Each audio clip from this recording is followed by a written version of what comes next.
हाँ जी, अस्सलाम वालेकुम जी सारे दोस्तों का की हाल उम्मीद करता हाँ ठीक होवो दे। असी सुबह सुबह बच्ची स्कूल छड्डन लगे जाने बच्ची उत्ते सलैम हथ उत्ते रखिया है कि मत मेरा एक कैचर उड़ ना जाए।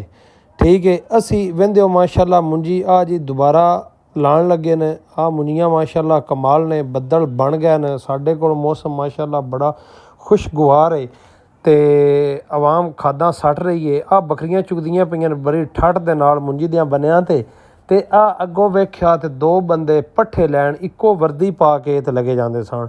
मैं ये सोचा, मैं आख्या इन्हां नूं भी वीडियो दे विच लिआंदा जाए क्योंकि पट्ठे लैन जांदे पैन जट बंदे न, जट बूट न, जट्टां दी मैं ज़रूर वीडियो बनाना वा बड़ी खुश हो के।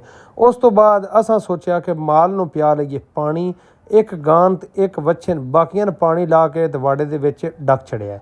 इन पानी मैं लैके लगा होना वा, इन इस ओलू मोटर चलदी पई तो पानी पियाने आ गां न। ठीक है, वेंदे हो मोटर चस दे नाल चलदी पई है, बदल फुल बनया ते गां पानी पींदी पई है।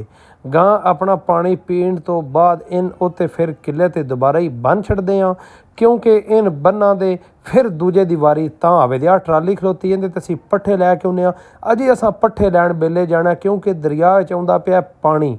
दरिया विच जदों पानी आउण लग्गा असीं इस वास्ते आ साडा वच्छा है, इहनूं हुण असीं पानी पिया के फिर इन बन्नदे आ ते फिर जाने बेले पट्ठे लैन ट्रैक्टर ट्राली दे उत्ते।